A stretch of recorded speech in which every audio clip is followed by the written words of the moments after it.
Isunod sa kanila ang ating damit na sa isag na kanilang karananan bilang mga bagong Kristiyano.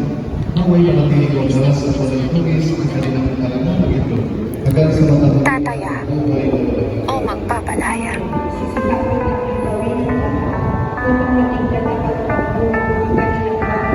Minsan, gusto ko nang tanungin ka ng diretsyo. Yung wala nang paligoy-ligoy pa, walang palapok, isang diretsyo lang. Gusto mo ba ako? Kasi para tayong nasa high school pa rin eh.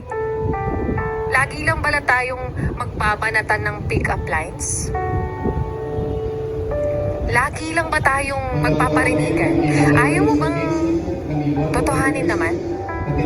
Puro ka kasi pasaring na gusto mong may nag-aalaga sa iyo, eh nandito naman ako. Aalagaan ko pati buong pamilya mo. Puro ka parinig na gusto mong pinagluluto. Ano bang putahe yung gusto mo? Mechado, menudo, kaldereta, afritada, tinola. Sabihin mo lang. Ipagluluto kita with table setting pa. Sabihin mo lang, yun lang naman. Para hindi na ako naguguluhan.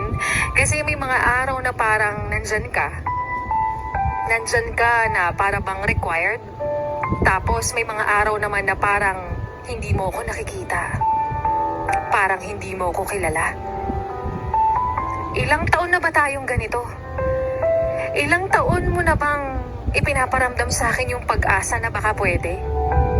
Ilang taon mo na rin bang ipinaparamdam sa akin na hindi ako yung tipo mo? At ano ba talaga yung gusto mo? Kung sakaling pwede pa, kung sakaling gusto mo rin ako, hayaan mo naman ako. Mahalin ka. Huwag na tayong matakot pa na baka masira tong pagkakaibigan na to. Naniniwala akong mas tatatag pa to kasi nasubok na tayo at mas kilala natin ang isa't isa kaysa sa ibang tao. Pero kung hindi na pwede, kung hindi mo na itataya yung puso mo sa akin, tama na. Tama na yung pagbibigay mo sa akin ng pag-asang kapag pwede na, baka pwede pa. Tama na yung pick-up lines kasi sa ganyan niyo ako nadala dati, di ba? Tama na yung pagpaparamdam sa akin na para pa rin tayong nasa high school. Kaya kung ayaw mo talaga, tama na. Kasi sa akin, hindi ka magdadalawang salita. Tatayaan kita. Kaya ang hiling ko na lang, tulungan mo ko kasi kung wala ka ng planong tumaya, ako na yung unang magpapalaya.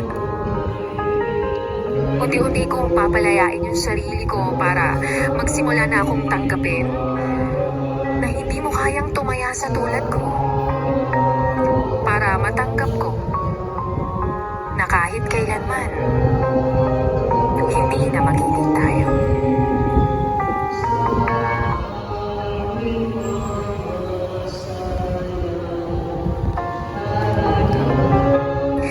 At mga beses, yan nga muli ang kwento